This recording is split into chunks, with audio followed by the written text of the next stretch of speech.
Historic TV Hindi में आपका स्वागत है। दोस्तों, आज के वीडियो में हम आपको बताएंगे नए कृषि बिल और नए श्रम कानून के बारे में। तो चलिए दोस्तों जानते हैं। दोस्तों, वीडियो में आगे बढ़ने से पहले आप हमारे चैनल को सब्सक्राइब करें, लाइक करें और बेल आइकन को प्रेस करें। और अगर आप फेसबुक पर देख रहे हैं तो आप हमारे पेज को लाइक करें, जिससे कि हमारे द्वारा बनाई गई महत्वपूर्ण वीडियो की जानकारी आपको सबसे पहले और आसानी से मिल सके। तो चलिए दोस्तों शुरू करते हैं।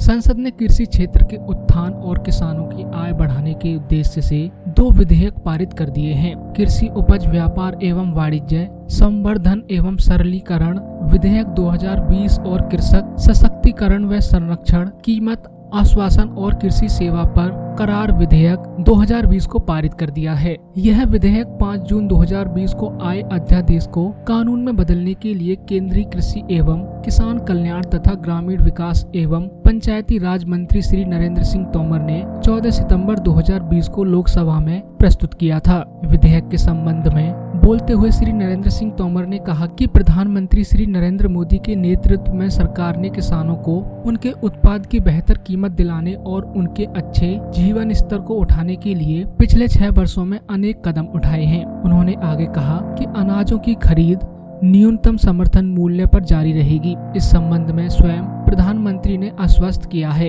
एमएसपी की दरों में 2014-2020 के बीच उल्लेखनीय बढ़ोतरी की गई है। आगामी रबी सीजन के लिए एमएसपी की घोषणा जल्द ही की जाएगी। केंद्रीय कृषि मंत्री ने कहा कि इन विधेयकों में किसानों की संपूर्ण सुरक्षा सुनिश्चित की गई है। तो चलिए दोस्तों, इस बिल को जरा विस्तार से समझते हैं।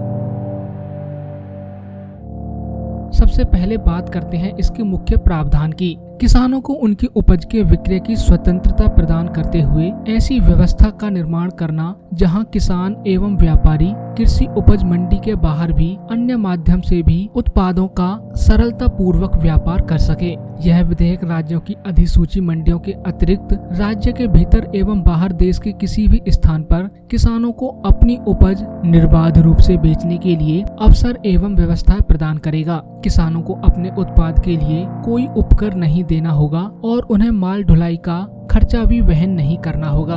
विधेयक किसानों को ई ट्रेडिंग मंच उपलब्ध कराएगा, जिससे इलेक्ट्रॉनिक माध्यम से निर्बाध व्यापार सुनिश्चित किया जा सके। मंडियों के अतिरिक्त व्यापार क्षेत्र में farm gate cold storage, warehouse, प्रसंस्करण यूनिटों पर भी व्यापार की स्वतंत्रता होगी। किसान खरीदारी से सीधे जुड़ सकेंगे, जिससे बिचौलियों को मिलने वाला लाभ के बजाय किसानों को उनके उत्पाद की पूरी कीमत मिल सके।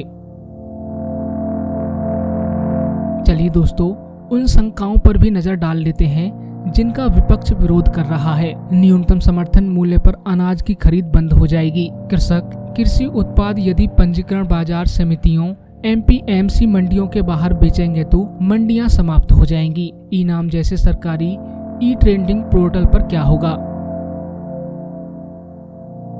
चलिए दोस्तों जानते हैं इन शंकाओं के ऊपर विधेयक क्या कहता है। एमएसपी पर पहले की तरह खरीद जारी रहेगी। किसान अपनी उपज एमएसपी पर बेच सकेंगे। आगामी रबी सीजन के लिए एमएसपी अगले सप्ताह में घोषित की जाएगी। मंडियां समाप्त नहीं होंगी, वहां पूर्ववत व्यापार होता रहेगा। इस व्यवस्था में किसानों को मंडी के साथ ही अन्य स्थानों पर अपनी उपज बेचने का विकल्प प्राप्त होगा। मंडियों में ई नाम ट्रेडिंग व्यवस्था भी जारी रहेगी। इलेक्ट्रॉनिक मंचों पर कृषि उत्पादों का व्यापार बढ़ेगा। इससे पारदर्शिता आएगी और समय की बचत होगी।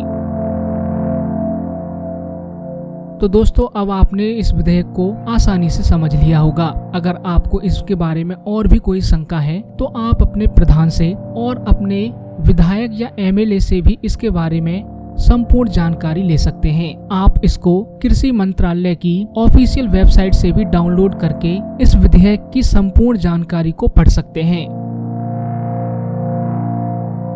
तो चलिए दोस्तों, अब बात करते हैं नए श्रम कानून की। नए श्रम कानून से देश के संगठित व असंगठित क्षेत्र के श्रमिकों को कई प्रकार की नई सुविधाएं मिलेंगी। जैसे इसमें श्रमिकों को नियुक्ति पत्र देना, वेतन का डिजिटल भुगतान, हर साल सभी श्रमिकों को हेल्थ चेकअप अनिवार्य किया गया है।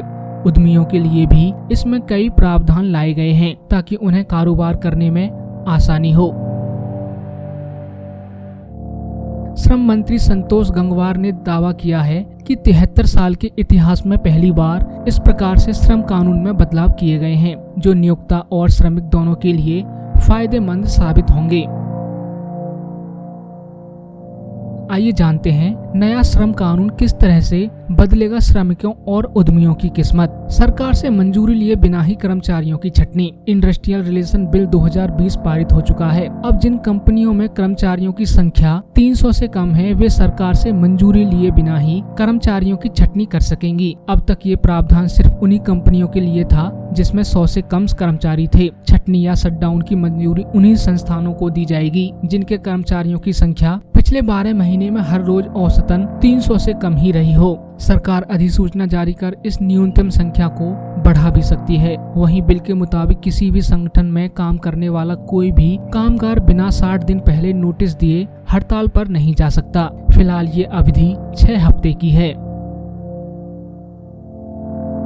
अधिकतर लोगों को कॉन्ट्रैक्ट बेसिस पर नौकरी। Occupational safety health and working condition bill 2020 कंपनियों को छूट देगा कि वे अधिकतर लोगों को कॉन्ट्रैक्ट बेसिस पर नौकरी दे सके। कॉन्ट्रैक्ट को कई बार बढ़ाया जा सकेगा। इसके लिए कोई सीमा तय नहीं की गई है। किसी भी मौजूदा कर्मचारी को कॉन्ट्रैक्ट वर्कर में तब्दील करने पर रोक का प्रावधान अब हटा दिया गया है। महिलाओं के लिए वर्किंग आवर सुबह 6 बजे से लेकर शाम 7 बजे तक के बीच ही रहेगा।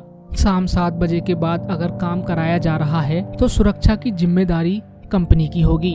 कोई भी कर्मचारी एक हफ्ते में 6 दिन से ज्यादा काम नहीं कर सकता। ओवरटाइम कराने पर उस दिन का 2 गुना पैसा बिना अपॉइंटमेंट लेटर के किसी की भर्ती नहीं हो सकेगी। अब 1 साल में मिल सकेगी ग्रेच्युटी। सोशल सिक्योरिटी बिल 2020 के नए प्रावधानों में बताया गया है कि जिन लोगों को फिक्स टर्म बेसिस पर नौकरी मिली है उन्हें उतने दिन के आधार पर ग्रेच्युटी पाने का हक होगा। यानी अब 5 साल पूरे की जरूरत नहीं है। इसका मतलब ये हुआ कि कॉन्ट्रैक्ट बेसिस पर काम करने वाले लोगों को उनके वेतन के साथ साथ ग्रेच्युटी का फायदा भी मिलेगा, चाहे कॉन्ट्रैक्ट कितने भी दिन का हो। दोस्तों, आपको बता दें कि एक कंपनी में लंबे समय तक काम करने वाले कर्मचारियों को सैलरी, पेंशन, प्रोविडेंट फंड के अलावा ग्रेच्युटी भी दी जाती है। ग्रेच्युटी किसी कर्मचारी को कंपनी की ओर से मिलने वाला रिवॉर्ड होता है। अगर कर्मचारी नौकरी की कुछ शर्तों को पूरा करता है तो ग्रेच्युटी का भुगतान एक निर्धारित फॉर्मूले के तहत गारंटेड तौर पर उसे दिया जाएगा। मौजूदा व्यवस्था के मुताबिक अगर कोई शख्स एक कंपनी में कम से कम 5 साल तक काम करता है तो वह ग्रेच्युटी का हकदार होता है। तो दोस्तों, आज के वीडियो में बस इतना ही। ऐसी ही और महत्वपूर्ण जानकारियों के लिए लाइक, सब्सक्राइब और शेयर करना ना भूलें। Historic TV Hindi.